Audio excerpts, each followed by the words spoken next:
አባትና እናቶቻችን አያቶቻችን ራስን በመራስ ለማስተዳደር እኛን ዛሬ ቤት አለን ብለን እንደ ስልጤ ቤት አለን ወራቤ ቤት አለን ብለን እንድንል የዛሬ 30 እና 40 ዓመት ደክመውበት ለፍተው ወጥቶ ወርዶ ስልክና ቴሌፎን ምንም በሌለበት በእግራቸውን እዚህ ያስረከቡልን አደራ ዛሬ ደግሞ እኛ ቤታችን ቁጭ ብለን በዲጂታል ወጣቱ በተለይ የተማረው ኃይል ለዚህ ተግባር ከፍተኛ አስተዋጽኦ ማድረግ አለበት ብዬ አስባለሁ። የመንግስት ሰራተኛው ሌሎቻችንም ድንበር አይገድበንም። ሁላችንም በያለንበት ተሰባስበን ልማት ማህበሩ ያቀረበውን ቻሌንጅ ልማት ማህበሩ ብቻ አይደለም ስልጤና ልማት ማህበሩ የሚነጣጠል አይደለም። ያቀረቡት ስልጤ ያቀረበውን እናታችን ያቀረበችውን ጥሪ ስልጤ ያቀረበችውን ጥሪ ተቀላቅሎ የተሻለ ደረጃ ላይ መድረስ በሚችልበት እውነትም በዲጂታል ሲስተም በዚህ ሚዲያ እንደዚህ አይነት ተግባር መስራት ይቻላል እንደ ስልጤዎች ተብሎ ምሳሌ በመሆን በሚችልበት ደረጃ ላይ ለጥሩ ነገር ማህበራዊ ሚዲያ ብዙዎቹ ለተለያዩ ነገር ይጠቀሙታል። ግን የኛ ተሞክሮ ደግሞ የስልጤ ተሞክሮ ለጥሩ ነገር ተጠቅሞ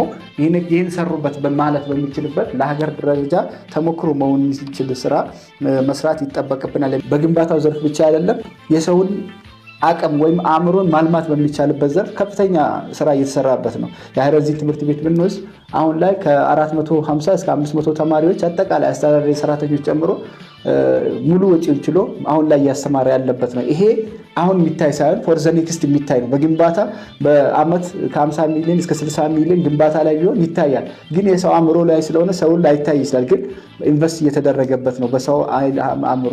ቶፕአፕ የሆስፒታልን ጨምሮ በአመት ከ30 ሚሊዮን ብር በላይ ቶፕአፕ ክፍያ እየተፈጸመ ያለበት ሂደት ነው ያለው። ያ በልማት ማህበሩ ከዞን አስተዳደር ተቀናጅቶ እየተከፈለ ያለበት ነው። ስለዚህ ከፍተኛ ስራዎች ላይ እየተሰራ ያለበት ሂደት ነው። ስለዚህ ይህም ደግሞ ልማት ማህበሩን ተቋም ገንብቶ በተቻለ ቅም ራሱን ችሎ ትላንት የገባቸው የውሃ ፕሮጀክቶችን የመንገድ ቃል የገባቸው ሌሎች ስራዎችን ውጤታማ በሆነ መንገድ ለመስራት የሁሉንም ድጋፍ ያስፈልጋል።